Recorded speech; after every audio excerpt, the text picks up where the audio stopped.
Bapak, Ibu, Saudara sekalian, mari kita membuka kitab suci di dalam Keluaran 14.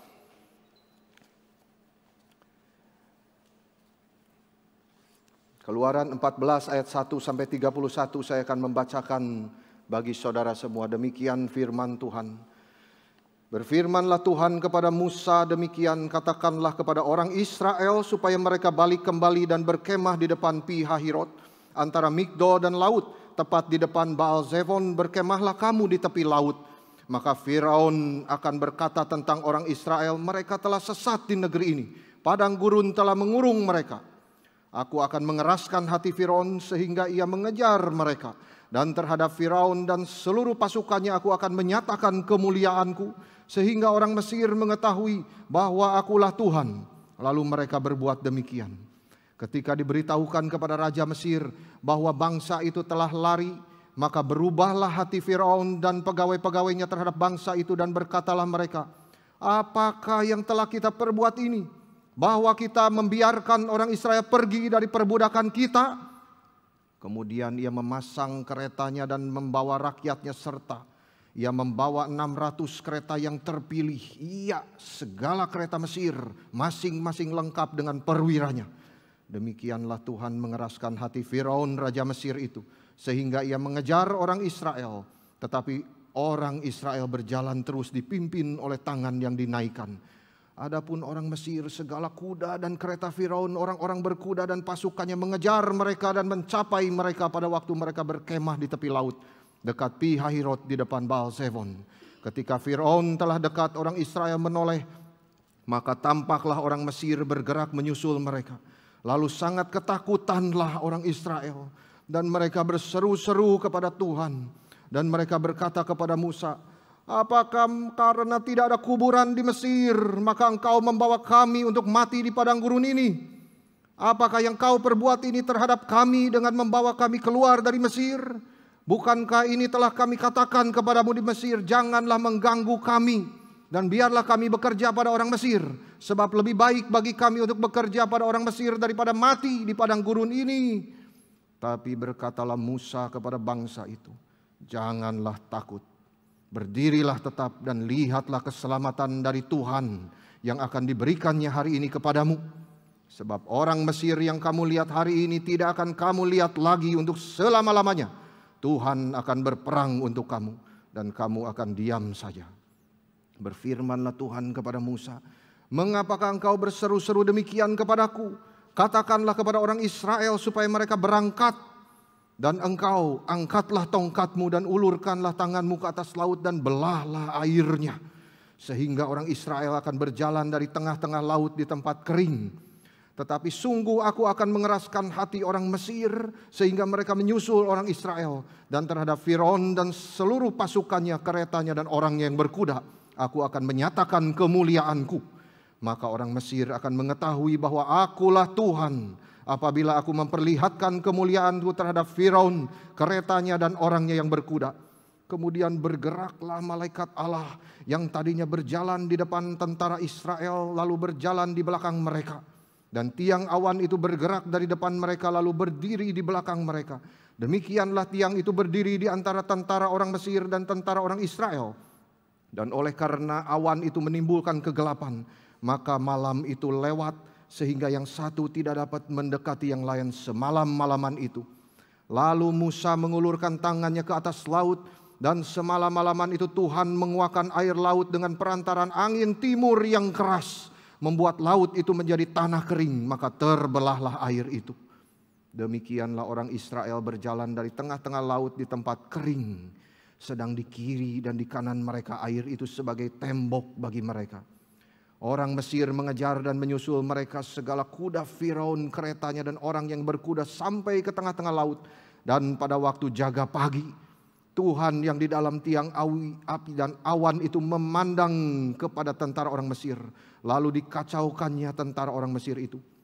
Ia membuat roda keretanya berjalan miring dan maju dengan berat, sehingga orang Mesir berkata, marilah kita lari meninggalkan orang Israel, sebab Tuhanlah yang berperang untuk mereka melawan Mesir. Berfirmanlah Tuhan kepada Musa, ulurkanlah tanganmu ke atas laut, supaya air berbalik meliputi orang Mesir, meliputi kereta mereka dan orang mereka yang berkuda. Musa mengulurkan tangannya ke atas laut, maka menjelang pagi berbaliklah air laut ke tempatnya, sedang orang Mesir lari menuju air itu. Demikianlah Tuhan mencampakkan orang Mesir ke tengah-tengah laut. Berbaliklah segala air itu lalu menutupi kereta dan orang berkuda dari seluruh pasukan Firaun yang telah menyusul orang Israel itu ke laut. Seorang pun tidak ada yang tinggal dari mereka. Tetapi orang Israel berjalan di tempat kering dari tengah-tengah laut. Sedang di kiri dan di kanan mereka air itu sebagai tembok bagi mereka. Demikianlah pada hari itu Tuhan menyelamatkan orang Israel dari tangan orang Mesir. Dan orang Israel melihat orang Mesir mati terhantar di pantai laut. Ketika dilihat oleh orang Israel betapa besarnya perbuatan yang dilakukan Tuhan terhadap orang Mesir, maka takutlah bangsa itu kepada Tuhan. Dan mereka percaya kepada Tuhan dan kepada Musa hambanya itu. Bapak Ibu sekalian, di dalam teks lagu yang ditulis oleh Martin Luther, Ein feste Burg ist unser Gott, a mighty fortress is our God, atau Allahku benteng yang kukuh kita kenal di dalam Indonesia. Ini lagu yang dikenal sebagai Battle Hymn of the Reformation. Salah satu ayat intinya Martin Luther mengambil di dalam Efesus 6 ayat 13. Bunyinya seperti ini.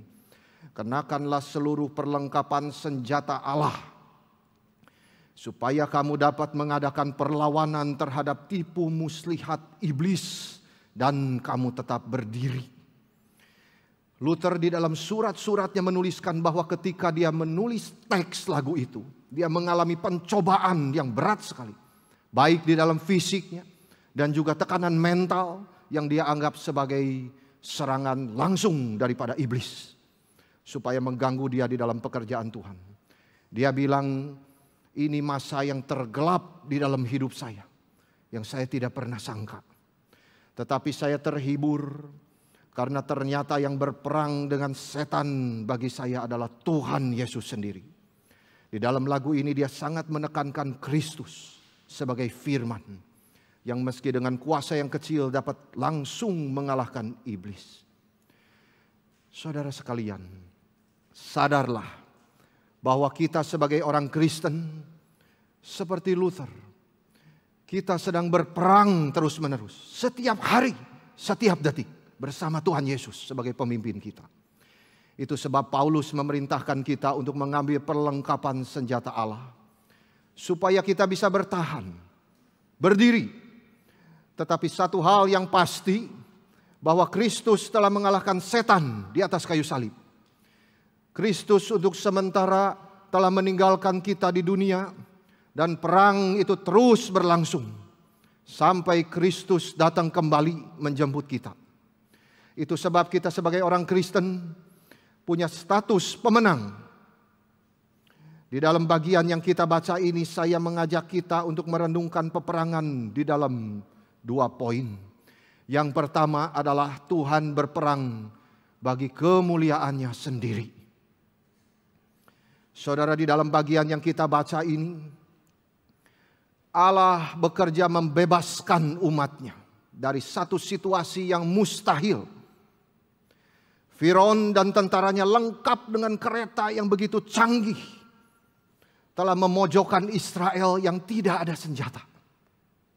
Dan saat itu di depan mereka ada lautan yang dalam, sehingga mereka tidak dapat maju.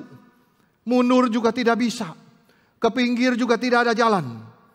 Jadi ini satu keadaan yang mutlak, tidak ada jalan keluar bagi mereka. Tetapi Tuhan menjawab doa-doa umatnya yang berseru kepadanya. Dan Tuhan tidak tanggung-tanggung. Dia buka jalan lewat laut. Ajaib memang Tuhan kita. Kuasanya tidak terkira, saudara-saudara. Dan Israel lepas daripada musuh. Lalu orang Mesir mengejar mereka dan Allah memakai tindakan yang sama. Yang meluputkan Israel justru menjadi penghukuman bagi para musuh mereka. Dengan demikian cerita ini mengajarkan kita banyak hal tentang Tuhan. Ia bukan saja juru selamat yang melepaskan Israel dari perbudakan Mesir, tetapi ia juga adalah hakim yang menghukum Mesir atas dosa-dosanya, termasuk para allah-allahnya. Mari kita melihat bagaimana Tuhan menyatakan kemuliaannya di dalam peperangannya itu.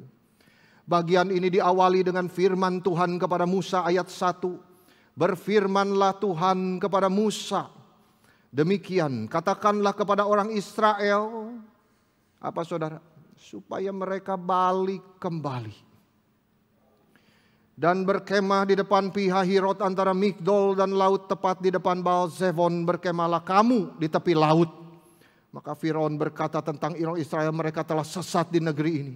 Padang gurun telah mengurung mereka. Aku akan mengeraskan hati Firaun sehingga ia mengejar mereka. Dan terhadap Firaun dan seluruh pasukannya, aku akan menyatakan kemuliaanku. Sehingga orang Mesir mengetahui bahwa akulah Tuhan. Saudara, bagian ini diawali dengan satu perintah Tuhan supaya Israel berputar arah. Balik kembali.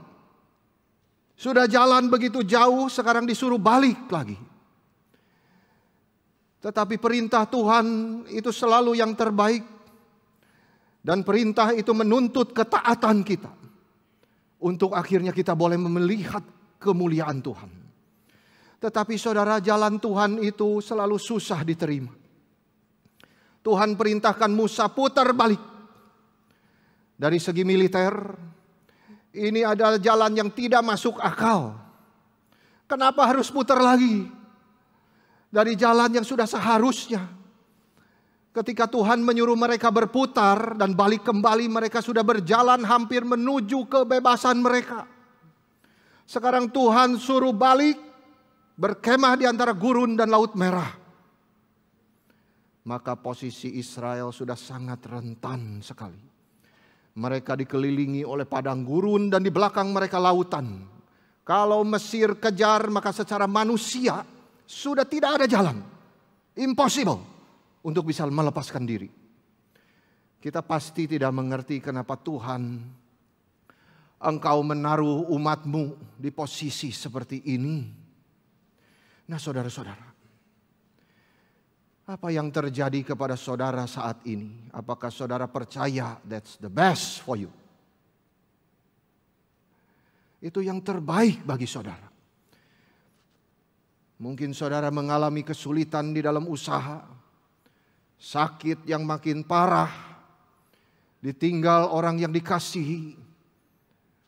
Tuhan, kenapa Engkau menaruh saya di dalam keadaan seperti ini? Kita selalu pikir harusnya ada jalan lain yang lebih jelas, lebih pendek. Tetapi Tuhan justru tahu kelemahan kita, saudara-saudara. Mungkin apa yang sekarang saudara alami kelihatannya bukan yang terbaik.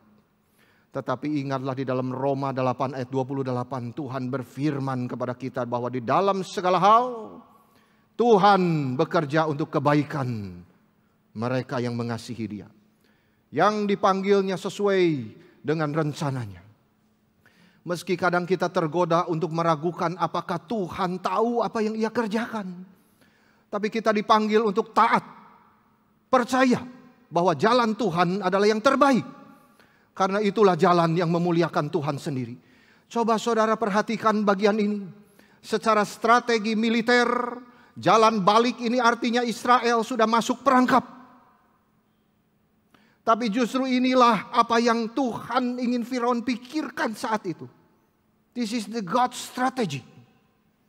Tuhan telah membuat Firaun pikir bangsa Israel sudah salah jalan. Dan kelihatannya kemenangan ada di tanganku. Wah. Tetapi kita tahu ketika mereka menyerang Israel, maka Tuhan justru menghancurkan mereka. Saudara-saudara. Disitulah semua akan melihat bahwa Tuhanlah yang merencanakan untuk menaruh bangsa Israel di antara gurun dan lautan itu. Untuk menyatakan kemuliaannya sendiri. Kita melihat strategi yang sama ini dipakai Tuhan juga. Di dalam cerita salib Tuhan kita Yesus Kristus. Bagi setan Tuhan tidak tahu apa yang Ia kerjakan. Yesus adalah anak Allah tetapi Ia rela diserahkan kepada orang berdosa yang menyalibkan Dia. Di atas kayu salib itu Tuhan kita terlihat begitu rentan. Ia begitu lemah. Dan setan berpikir dia punya strategi yang menguntungkan untuk mengalahkan Tuhan. Tapi jelas justru inilah kesalahan dia. Segalanya jadi terbalik, saudara-saudara. Salib bukan menjadi kekalahan bagi Kristus, tetapi justru kemenangan, the victory. Mirip dengan kondisi Israel yang sudah sepertinya terperangkap, itu ternyata adalah jalan di mana Tuhan membuat orang Mesir terperangkap dan ia sendiri boleh mendapatkan kemuliaannya. Saudara-saudara, Firaun saat itu di dalam kesalahannya, dia tidak sadar sedang mengerjakan strateginya Tuhan. Di ayat 5, ketika diberitahukan kepada Raja Mesir bahwa bangsa itu telah lari, maka berubahlah hati Firaun dan pegawai-pegawainya terhadap bangsa itu, dan berkatalah mereka, apakah yang telah kita perbuat ini? Bahwa kita membiarkan orang Israel pergi dari perbudakan kita. Saudara, di sini kita melihat bahwa setelah Israel pergi dari Mesir, Firaun baru sadar bahwa dia telah kehilangan. Kehilangan apa, saudara? Satu tenaga kerja yang besar, keuntungan yang besar. Siapa yang bisa menyelesaikan proyek-proyekku yang besar itu di Mesir? Patung-patung dan bangunan-bangunan yang sudah direncanakan, siapa yang mau bangun? Kalau budak-budak semua pergi, mereka harus kerjain sendiri. Maka selesai menimbang-nimbang, saudara, mereka ambil keputusan. Mereka tidak mau membiarkan Israel pergi. Kemudian dicatat di ayat 6, Firaun siapkan keretanya dan membawa seluruh rakyat dan tentara dengan 600 keretanya yang terpilih dengan lengkap perwira yang terbaik. Demikian Tuhan mengeraskan hati Firaun, raja Mesir itu, sehingga ia mengejar orang Israel. Saudara, Tuhan mengeraskan hati Firaun. Ini bukan berarti Tuhan jahat, sehingga Firaun dibikin menjadi seperti robot. Ini bahasa yang Musa pakai untuk memberitahu kita bahwa Tuhan tidak melembutkan hati Firaun. Tuhan membiarkan dia di dalam kejahatannya sendiri. Firaun berubah pikiran di sini karena memang dia sudah jahat dari awalnya. Ia tidak pernah mau bertobat dari dosanya. Tuhan sudah memberikan kesempatan demi kesempatan, mengutus Musa berkali-kali. Biarkan umatku pergi beribadah kepadaku. Tapi Firaun tidak mau. Sampai setelah tulah demi tulah ditimpakan kepada bangsa Mesir, Firaun mulai negosiasi. Bahkan suruh Musa doa dan minta berkat bagi dia. Tetapi dia tetap tidak sungguh-sungguh mau melepaskan Israel pergi. Terbukti, setelah anak sulung mati, Firaun berkata kepada Musa, bangunlah keluar dari tengah bangsaku, baik kamu maupun orang Israel. Pergilah beribadah kepada Tuhan seperti katamu itu. Tapi tiba-tiba, saudara, di sini dia berubah pikiran. Dia tidak mau kerugian besar. Akhirnya jatuh lagi ke dalam dosanya. Tuhan berkata kepada Musa bahwa ia akan mendapat kemuliaan melalui Firaun dan tentaranya. Di dalam pengertian bahwa Tuhan menghakimi Mesir atas dosa-dosa mereka. Dan Tuhan juga akan menghukum Allah-Allah Mesir. Firaun punya dua dosa yang keji sekali untuk Tuhan, saudara. Yang pertama, dia ingin menenggelamkan semua bayi laki di Israel, di sungai Nil. Dan di zaman itu ada satu prasasti dengan tulisan, barang siapa yang dikasihi raja, ia akan dihormati. Tetapi tidak ada kuburan yang layak bagi mereka yang melawan raja, karena mereka akan ditenggelamkan kepada laut. Saudara-saudara, akhirnya Tuhan menjatuhkan hukuman kepada dia yang setimpal. Tuhan itu adil. Yang menghukum dosa Firaun, maka ia layak Tuhan yang mendapatkan kemuliaan itu. Lalu yang kedua, saudara, dosanya adalah apa? Dia menyembah dewa Ra. Itu dewa matahari. Ironisnya justru, saudara-saudara, bahwa Mesir itu dikalahkan justru di saat fajar menyingsing. Di mana matahari seharusnya terbit di ufuk timur. Disitulah dia dihancurkan oleh Tuhan. Saudara-saudara, orang-orang jahat dan setan-setan akan dihukum oleh Tuhan. Dan kemuliaan kembali kepada Tuhan. Tuhan layak menerima pujian karena Ia akan menjatuhkan keadilan itu pada waktunya. Yohanes melihat ini. Dia mencatat di dalam Wahyu 19 apa yang ia lihat di surga. Satu himpunan besar orang banyak yang sudah menerima keselamatan. Mereka mengatakan seperti ini, saudara. Haleluya! Keselamatan dan kemuliaan dan kekuasaan adalah pada Allah kita. Sebab benar dan adil segala penghakimannya. Puji Tuhan, saudara. Maka dicatat Fir'aun dan semua orang Mesir mati. Demikianlah Tuhan mencampakkan orang-orang Mesir ke tengah laut. Saudara-saudara, di ayat 30-31 itu dicatat. Demikianlah pada hari itu Tuhan menyelamatkan orang Israel dari tangan orang Mesir. Dan orang Israel melihat orang Mesir mati terhantar di pantai laut. Ketika dilihat oleh orang Israel betapa besarnya perbuatan yang dilakukan Tuhan terhadap orang Mesir itu. Maka takutlah bangsa itu kepada Tuhan. Dan mereka percaya kepada Tuhan. Dan kepada Musa hambanya itu. Saudara, Israel sudah melihat keselamatan dari Tuhan, lalu mereka takut dan percaya. Ini menjadi lambang kepada hidup kita sebagai orang Kristen. Tuhan sudah menyelamatkan kita dari ikatan dosa. Ia menyelamatkan kita di saat kita tidak bisa menolong diri kita sendiri. Kita semua yang percaya Yesus sudah mengalami pengalaman laut merah itu.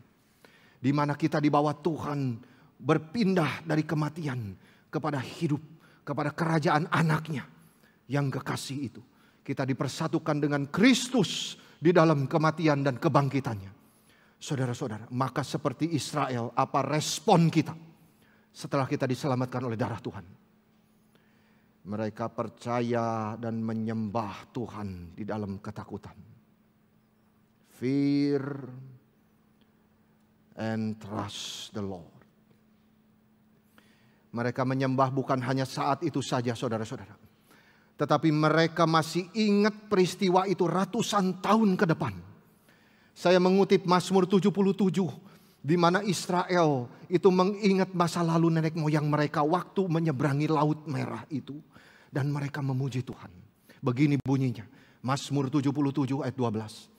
Aku hendak mengingat perbuatan-perbuatan Tuhan.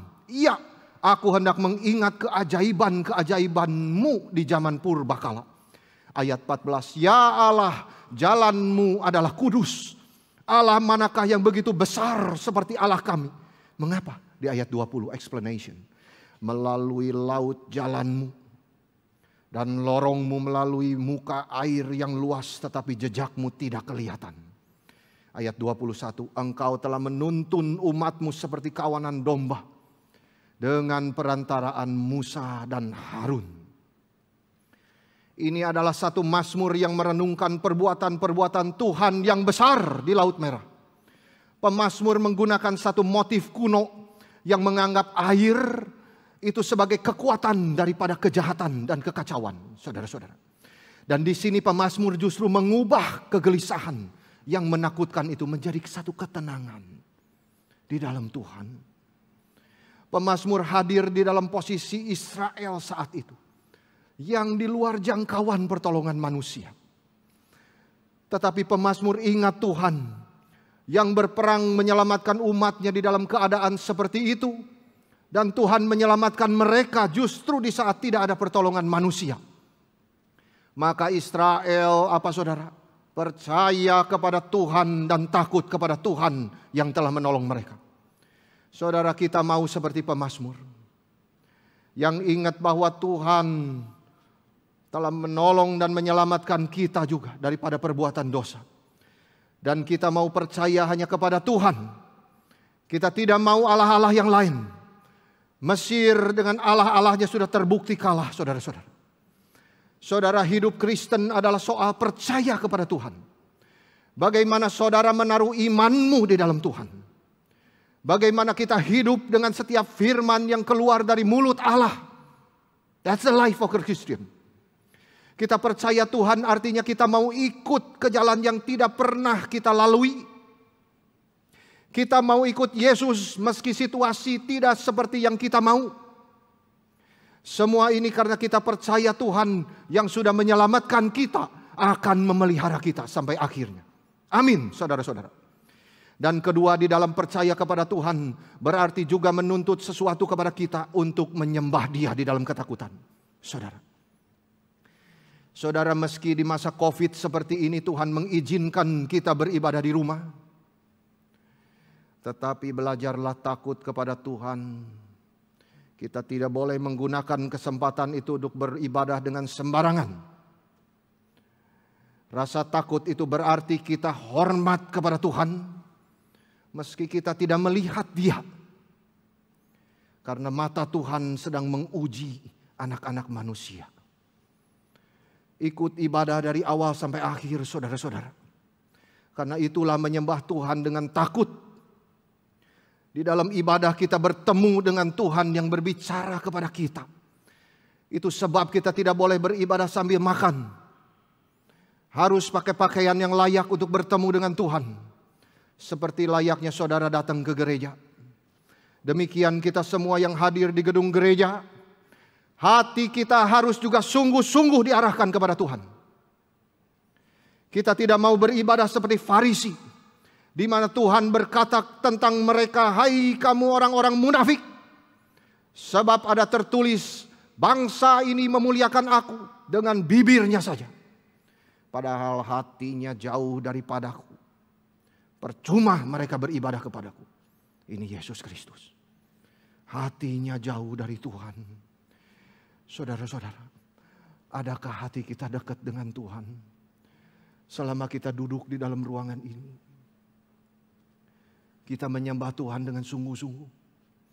Jikalau hati kita tidak fokus kepada Tuhan, maka kita sudah gagal beribadah. Karena itu bukan penyembahan yang benar meski berapa sopannya baju ataupun bagusnya liturgi kita dan nyanyian kita, saudara-saudara. Tetapi Tuhan selalu melihat hati. Di sini kita mau lebih komitmen beribadah kepada Tuhan dengan rasa takut dan hormat kepada Dia, seperti Israel saat mereka melihat Tuhan membelah air laut itu. Tuhan kita tetap ajaib meskipun di ruangan yang tenang-tenang seperti ini.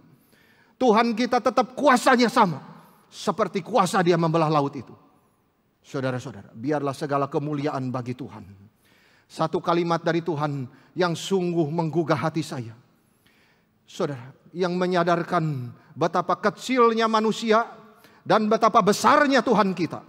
Mari kita lihat kalimat yang tersimpan di dalam bagian ini, yang menjadi inti daripada pembacaan kita. Apakah janji Tuhan disimpan di ayat 14. Ini yang menjadi poin kita yang terakhir. Tuhan akan berperang untuk kamu dan kamu akan diam saja, saudara-saudara. Saudara bisa membayangkan kalimat ini diucapkan Musa bukan ketika keadaan tenang. Jauh dari itu. Ini di depan lautan, di belakang Firaun dan tentara yang sudah mengepung. Secara manusiawi, kalau mereka ketakutan di dalam situasi itu, kalimat "jangan takut, Tuhan akan berperang untuk kamu dan kamu akan diam saja." Oh saudara, that's not easy. Itu kalimat yang sangat skeptis bagi Israel saat itu.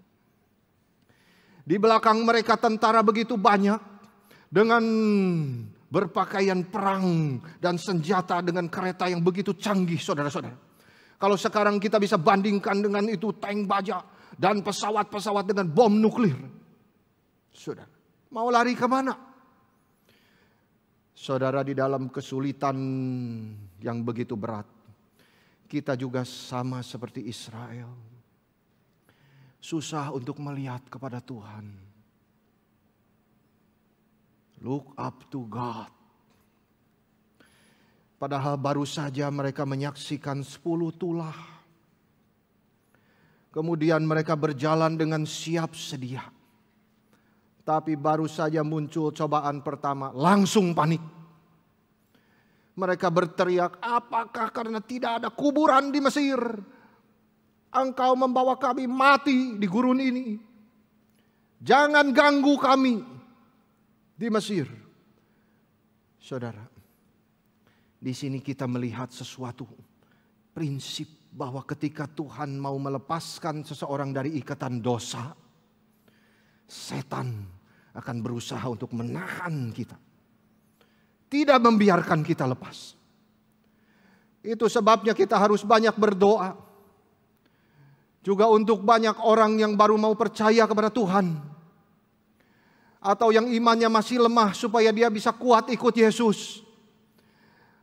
Saudara-saudara, baru saja ikut komitmen mau ikut Yesus, cobaan banyak datang mengganggu hidup kita. Setan berbisik supaya kita ragu dan putus asa. Ini peperangan rohani. Setan tidak akan pernah menyerah tanpa berperang dengan sengit. Kita sering juga dicobai seperti ini, bukan saudara-saudara? Tuhan ingin membebaskan kita dari ikatan dosa, tetapi kita mau setengah-setengah. Kita mau ikut Yesus, tapi setelah mendapat masalah kita takut dan kita ingin kembali kepada hidup yang lama. Tuhan, aku tidak mau hidup yang baru kalau seperti ini. Aku merasa terganggu sekali. Biarlah aku hidup seperti biasanya aku hidup. Dengan pergaulan dengan teman-teman yang sama. Sikap hati yang sama. Kebiasaan yang sama. Mirip seperti Israel. Seperti Firaun Tuhan. Dia berkata kepada Musa, jangan ganggu kami. Biar kami di Mesir. Saudara-saudara, tetapi disinilah justru kita belajar percaya. Bahwa jalan Tuhan selalu yang terbaik. Faktanya adalah setelah Tuhan membebaskan kita, setan tidak punya hak lagi untuk mengambil kita kembali. Lalu apa yang harus kita kerjakan ketika dia terus-menerus mengejar kita? Menarik kita kembali seperti Firaun mengejar Israel. Ayat 10 dituliskan begini, saudara. Israel berseru-seru kepada Tuhan. Maka Musa berkata di ayat 13, jangan takut. Berdirilah tetap, stand firm, dan lihatlah keselamatan dari Tuhan yang akan diberikannya pada hari ini kepadamu. Sebab orang Mesir yang kamu lihat hari ini tidak akan kamu lihat lagi untuk selamanya. Sebab apa, saudara? Tuhan akan berperang untuk kamu dan kamu akan diam saja. Saudara-saudara, berapa besarnya kalimat ini. Mari kita memperhatikan berdirilah tetap. Stand firm.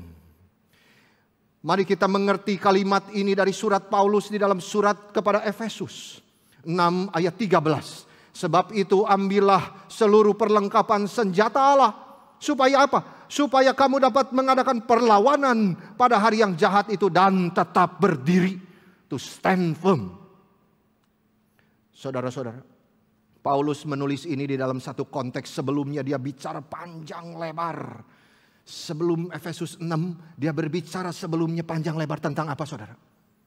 Tentang pernikahan, tentang relasi suami istri, tentang keluarga, tentang relasi orang tua dengan anak, dan tentang pekerjaan Tuhan dengan hambanya. Saudara-saudara, setan selalu menyerang orang Kristen di dalam 3 aspek itu. Pernikahan kita, keluarga kita, dan pekerjaan kita. Saudara ingat di Eden pertama kalinya. His strategy is always the same. Saudara-saudara, bagaimana setan mengacaukan pernikahan Adam dengan Hawa. Dengan mengacaukan ordo di antara mereka. Adam yang diperintahkan oleh Hawa. Saudara-saudara. Lalu keluarga dihancurkan. Kain membunuh adiknya sendiri. Lalu mereka kemudian harus kerja. Berkeringat susah payah setengah mati. 3 things.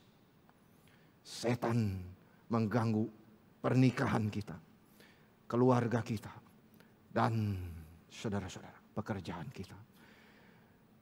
Inilah sudah sifat setan yang terus mau menghancurkan anak-anak Tuhan. Itu sebab Paulus di dalam Efesus setelah dia berbicara 3 aspek itu, dia berbicara pakailah perlengkapan senjata Allah. Diulang 2 kali.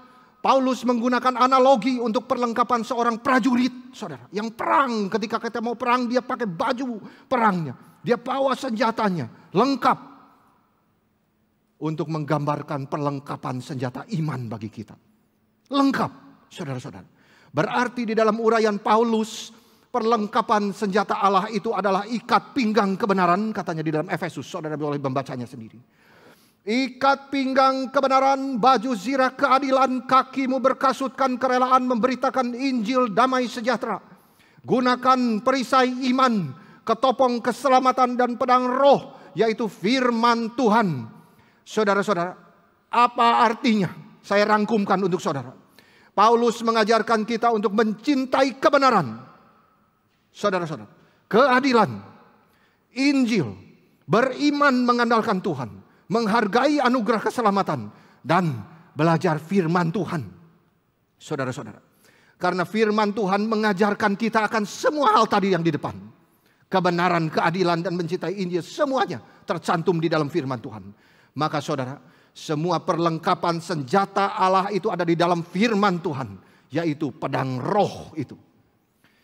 Semua perlengkapan senjata itu berarti kita harus mempelajari doktrin di dalam firman Tuhan secara keseluruhan, saudara-saudara. Calvin mengatakan juga selain saudara harus mempelajari doktrin di dalam firman Tuhan, saudara juga harus berkuasa melawan keinginan daging. Sehingga boleh bertahan, berdiri, mengerjakan sesuatu kebenaran dan keadilan itu. Saudara-saudara, untuk tetap berdiri dan menang melawan setan, belajarlah firman Tuhan sungguh-sungguh. Jangan hanya bagian ini saja saya senang, eskatologi saya senang, yang lain tidak senang. No, perlengkapan seluruh senjata Allah berarti harus semuanya saudara pelajari. Doktrin itu penting sekali saudara-saudara. Supaya kita makin beriman mengandalkan Tuhan dan boleh mengejar kebenaran, keadilan, hidup bagi Injil damai sejahtera. Yang kedua, poin ini berkaitan erat dengan yang pertama, saudara-saudara. Ini menyambung kalimat Musa bahwa Tuhan akan berperang untuk kamu dan kamu diam saja. Saudara-saudara, mari kita mengerti kalimat ini. Apa tidak salah Tuhan berkata ini? Apa artinya Tuhan kamu akan diam saja? Apakah dengan diam kita akan mendapatkan kemenangan? Inilah pengertiannya waiting for the Lord. Menantikan Tuhan. Musa berkata kepada bangsa Israel, janganlah takut, berdirilah tetap dan lihatlah keselamatan dari Tuhan. Tuhan akan berperang untuk kamu dan kamu akan diam saja. Saudara-saudara, Spurgeon mengatakan sesuatu yang bagus untuk diam ini. Dia berkata begini, saudara. Saya berani berkata bahwa engkau pasti pikir gampang untuk berdiri dan berdiam. Tetapi itu adalah satu postur yang baru yang bisa dimiliki setelah bertahun-tahun dipelajari oleh seorang prajurit Kristen. Saya berpikir berjalan dan berjalan cepat lebih mudah bagi prajurit Tuhan daripada berdiri diam. Kalimat dalam sekali saudara. Rasul kelihatannya mengerti hal ini ketika dia berkata di dalam Efesus 6 ayat 13. Therefore take up the whole armor of God, that you may be able to withstand in the evil day, and having done all to stand firm. Stand diulang 2 kali, stand firm, and having done all still stand. Ini berarti betapa sulitnya tetap berdiri menunggu Tuhan itu saudara. Apa artinya menunggu Tuhan ini? Charles Spurgeon melanjutkan ketika dia berkhotbah bagian ini, ia berkata seperti ini saudara-saudara.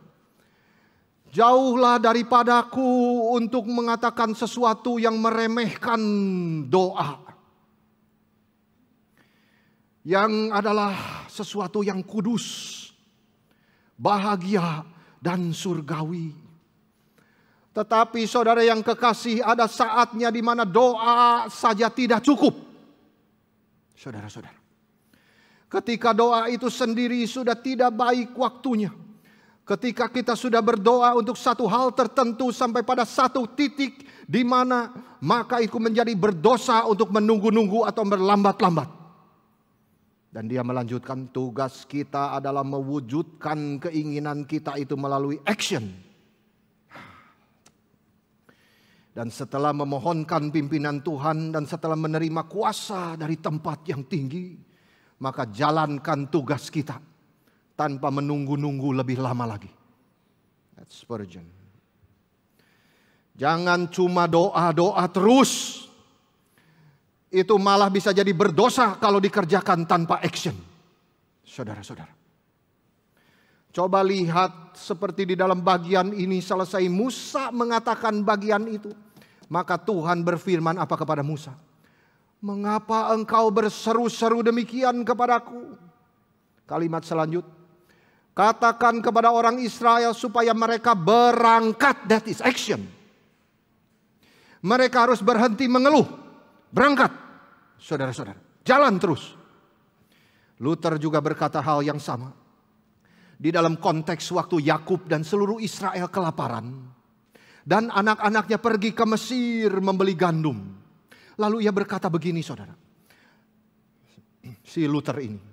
Setelah Yakub mendapat kabar ada gandum di Mesir, berkatalah ia kepada anak-anaknya, mengapa kamu berpandang-pandangan saja? Pergi ke sana. Beli gandum di sana untuk kita. Supaya kita tetap hidup dan jangan mati. Saudara, apakah Tuhan meragukan pemeliharaan Tuhan? Atau takut doanya tidak dijawab? Di mana imanmu Yakub? Di sini Luther berkata begini, saudara. Tuhan memerintahkan kita untuk percaya kepada pemeliharaannya. Tapi di saat yang sama kita tidak boleh mencobai dia. Kita harus menggunakan kesempatan yang Tuhan berikan kepada kita. Jika tidak, maka kita hidup tidak sesuai dengan rencana Tuhan. Itu sebab Yakub tidak berkata, diam di sini dan tunggu. Ini mirip dengan Musa berkata kepada Israel, Tuhan akan berperang untuk kamu dan kamu akan diam saja. Diam di sini jangan dimengerti secara literal. Tuhan tidak bermaksud Israel supaya betul-betul diam bermalas-malasan. Tetapi Tuhan berkata segera berangkat. Luther berkata Yakub tidak berkata tunggu dan diam di sini saja. Tuhan akan memelihara kita. Dia akan turunkan makanan dari surga untuk kita. Mungkin itulah cara Tuhan menolong kita. Tidak, saudara-saudara. Tetapi Yakub berkata kepada anak-anaknya, pergi ke sana. Beli gandum supaya kita tetap hidup dan tidak mati. Inilah diam di dalam pengertian bahwa kita bukan tidak percaya Tuhan bisa memelihara kita. Tetapi kita tidak boleh melewatkan kesempatan demi kesempatan di mana justru pertolongan Tuhan ada di situ. Maka Luther berkata jika kita tidak menggunakan sarana yang sudah siap di depan mata kita, berarti kita sudah mencobai Tuhan. Jadi di dalam hal ini Yakub sudah sangat berhati-hati untuk tidak mencobai Tuhan. Dia tidak duduk santai di rumah dan berharap mendapat makanan dengan cara yang lain. Tetapi dia mengutus anak-anaknya untuk pergi ke Mesir dan membeli gandum di sana. Ia berkata, apa yang kalian tunggu? Makanan tidak turun dari surga. Pergi, percaya kepada Tuhan dan kerjakan apa yang kita bisa. Saudara, berarti di dalam hal ini kita belajar satu prinsip. Bahwa doa saja tidak cukup. Kita harus mengerjakan juga apa yang kita doakan. Semua sarana Tuhan pasti siapkan untuk kita. Lihatlah kesempatan demi kesempatan yang Tuhan berikan. Firman Tuhan yang akan menuntun kita. Ambil kesempatan itu. Doakan dan kerjakan. Di sini kita belajar bahwa di hadapan Tuhan kita hanya punya dua posisi, saudara-saudara. Yang pertama, berlutut. Tuhan, kasihanilah aku orang berdosa ini. Dan kedua, saudara-saudara, berdiri seperti Yesaya yang mendapat panggilan Tuhan. Di sini aku Tuhan, utuslah aku. Ini bukan cuma untuk hamba Tuhan, ini berlaku bagi kita semua, saudara-saudara. Tuhan memanggil dan mengutus kita ke ladang masing-masing. Tetapi intinya selalu sama, berjuang menjadi saksi bagi Injil Tuhan. Hidup baik-baik. Jangan mempermalukan nama Tuhan. Coba lihat apa yang Tuhan ajarkan melalui Musa kepada kita semua. Kita tidak diam saja ketika kita menanti Tuhan. Dan juga kita tidak bisa berlutut selamanya. Tapi panggilan Tuhan kepada kita berangkat, maju terus. Bagi kemajuan Injil Tuhan. Bekerja berbuah bagi Tuhan. Saudara, kalau melihat orang di ICU, sedang koma, itulah dia kehilangan kualitas hidup. Kualitas hidupnya sedang diganggu. Dia tidak bisa maju dan bergerak. Kita sudah mempelajari, kita ikut terlibat di dalam peperangan Tuhan. Bukan menjadikan kita diam. Tapi justru dengan kekuatan dari Tuhan melalui firman dan doa, kita maju berjuang bagi Injil Tuhan. Sampai nanti kita waktunya dipanggil Tuhan, kita sudah siap. Kita tenang menghadap Tuhan. Jadi ada 3 hal penting di dalam ikut berperang kepada Tuhan. Belajar firman Tuhan, berdoa, dan bersaksi. Saudara-saudara, kitab suci itu dinafaskan oleh Allah. Setiap perkataannya ini perkataan Tuhan sendiri. Itu sebab ketika kita baca dan belajar firman, kita mendengar suara Tuhan berbicara kepada kita. Tetapi di dalam doa, itu nafas kita. Karena kita yang berbicara kepada Tuhan. 2 komunikasi ini harus ada, saudara. Ini 2 hal yang esensial bagi orang Kristen untuk hidup.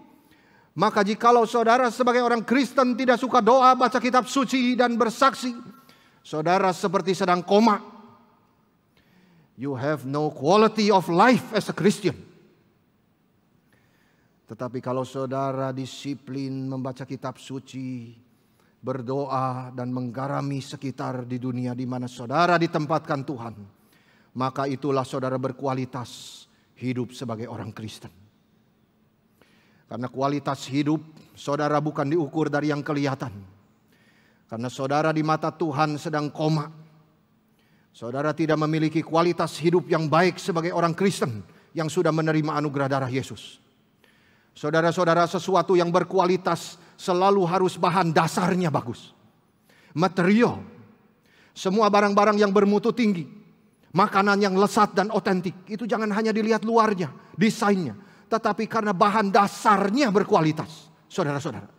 Demikian kita mau menjadi orang Kristen yang berkualitas harus di dalamnya juga. Jiwanya harus mendapatkan kekuatan dari firman Tuhan. Dan doa-doa kita. Sehingga itu memancar keluar menjadi kesaksian hidup yang memuliakan Tuhan. Saudara, Tuhan sedang mempersiapkan kita menjadi prajurit yang berkualitas untuk dipakai Tuhan di dalam ladang-ladang kita masing-masing. Di tengah keadaan yang susah, kita tetap dikuatkan menjadi saksi Tuhan. Saudara-saudara, bagaimana kita mengukur kualitas hidup kita sebagai orang Kristen? Saudara, bahasa Indonesia bagus. Ada akhiran tas. Kualitas, terbatas, dan prioritas. Saudara-saudara. Saudara mau hidup berkualitas, sadarlah diri terbatas. Itu sebab harus prioritas. Saudara, di dalam hidup yang penuh tantangan dan pencobaan ini, kita butuh selalu prioritaskan hidup kepada Tuhan. Disiplin di dalam berdoa dan belajar firman. Disitulah letak kekuatan kita untuk bersaksi bagi Injil Tuhan. Baik di keluarga, baik di pernikahan, maupun di pekerjaan kita sehari-hari. Tuhan berperang untuk kita bagi kemuliaannya sendiri. Bagian kita adalah belajar untuk percaya dan takut kepada Tuhan. Di dalam segala keadaan Tuhan mengizinkan saudara kesulitan di dalam usaha, sakit penyakit, ditinggal orang yang dikasihi. The question is always the same. Do you believe in God? Do you believe in God who will fight for you?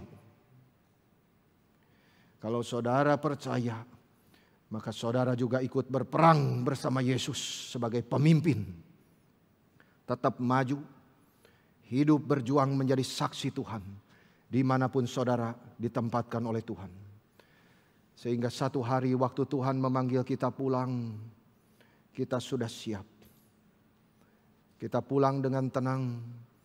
kita hidup berbuah untuk Injil Tuhan. Biarlah segala kemuliaan hanya bagi Tuhan yang berperang untuk kita. Sampai di sini kiranya Tuhan menolong kita semua. Amin.